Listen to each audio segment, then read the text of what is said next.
Ramdeo Agarwal of Motilal Oswal joins me now to talk about the market, various stocks, and of course their wealth creation study for 2010. Ramdeo, morning. Good to see you again. How have you read the turbulence of the last 3 weeks for the market? Do you think it has hurt sentiment? Yes, definitely. When we organized this, 15th wealth creation study presentation, we kept the discussion subject, what can go wrong with the Indian story. And that was 2 months back. And today, just in 4 weeks, the whole outlook about India and how you look at the headlines, that has completely undergone major change. So, that's the way markets work, and one is completely surprised. What are your thoughts on how long it will take to come out of this? Because as you said, 2 months back, the whole outlook on India for somebody investing from outside was different. And now, series of scams, etc., has certainly taken a bit of the gloss off. How worried are you? Quite worried, and the kind of customer interactions we have, everybody is asking questions. Suddenly, is it the way things are being done here? So, I think since we have got into a situation, there is no point in asking about whether we should have been here or not. I think the issue is that from here onwards, how methodically we deal with the situation. So I think how Delhi responds or authorities respond to the situation will be very keenly watched. And India's story in any case is very inevitable and very strong story. But how popular it will be is all function of the determination on governance and all the kind of issues which is going to come up in the next 2-3 months. What do you think will restore confidence, Ramdeo? What would investors like to see at this point in time, in concrete terms? I would think that one is that wherever regulatory interaction is there with the government, particularly say in telecom, which has come into the highlight absolutely, or say banking system. So whenever somebody has committed mistake, or if there is a complete outright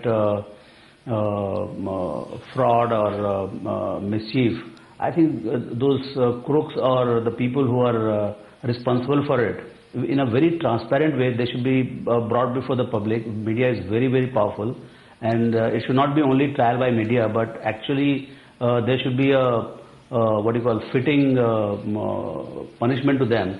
You look at Bombay traffic, it's very simple.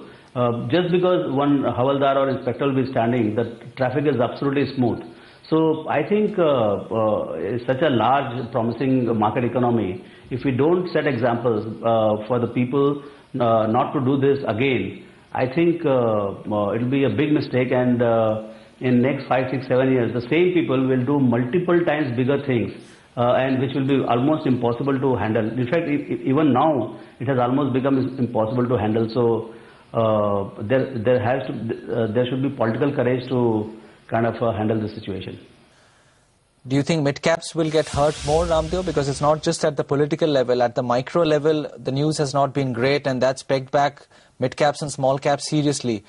In your wealth creation study, are you hopeful that mid-caps will create wealth, or do you think these issues will come in the way of serious wealth creation there? I think, any company, whether it is a mid-cap or large cap, ultimately you are going to make as much money as the company makes. So it's not about mid-cap or large cap, but I think the confidence in the mid-cap accounts and how they are being managed in the stock market, that has come under big time in terms of limelight. So one will be very, very cautious on to believing and giving them high P multiple, even if it is high quality and high growth mid-cap. So one has to be extremely cautious in terms of what kind of mid-cap one is buying. And when you become too extra cautious, it hurts the segment. What worries you more about mid-caps now, Ramdeo? Is it that there might be some kind of linkages in terms of price fixing or rigging in the market in terms of stock price, or that you don't have comfort in believing the numbers that a lot of the mid-caps are putting out? No, it's not about all the mid-caps, but in mid-caps, typically what happens is that your knowledge of the history of the company is limited, and you, with limited research, limited coverage, you walk into those stocks thinking that whatever management is saying is all right, and actually when you want to buy a chunky position, you also pay the entry price, and when you want to exit, you pay the exit price also. So in that kind of situation, if your confidence in the what is written before you, put before you is not reliable, I think it becomes very difficult. So what's your wealth creation study throwing up for 2011, Ramdev? Are you still confident that wealth will be created, or have these events of the last few days tarnished your expectations? No. I mean, the India story, wealth creation, stock market, I think that will go on. Maybe somewhat slower to start with for this particular next 5 years. But definitely, the kind of momentum we have in economy at 8% plus kind of thing, I think the next $1 trillion or 2015, 2020 situation looks to be absolutely filled with unbelievable opportunities in the stock market. So this study is about investing in unknown and unknowables. So one of the thought is that people come here in the stock market for big payoffs, and the big payoffs come when you invest into the situations which are unknown and unknowables.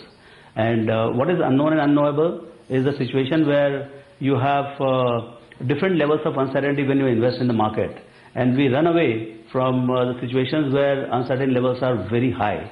And those are the situations which actually give the maximum payoff. We run away from the situation because of the fact that there could be losses, and most importantly, there could be a lot of criticism after you incur the loss.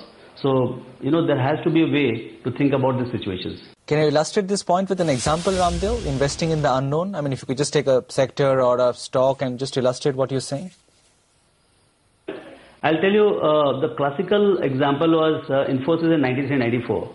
When you invested in 93-94, the people who had complementary skills, understanding of software, what it can do, obviously I didn't have that particular skill, but the people who had that skill in 93-94, they invested in them, and they didn't know that 7 years or 10 years henceforth, there is going to be Y2K opportunity. It will change the India's positioning in the entire IT segment. It may probably change the India's position in the whole world economy.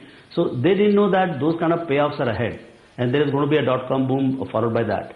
So when they invested in Infosys, the people who invested, they invested with the knowledge, their special knowledge about the industry and their potential.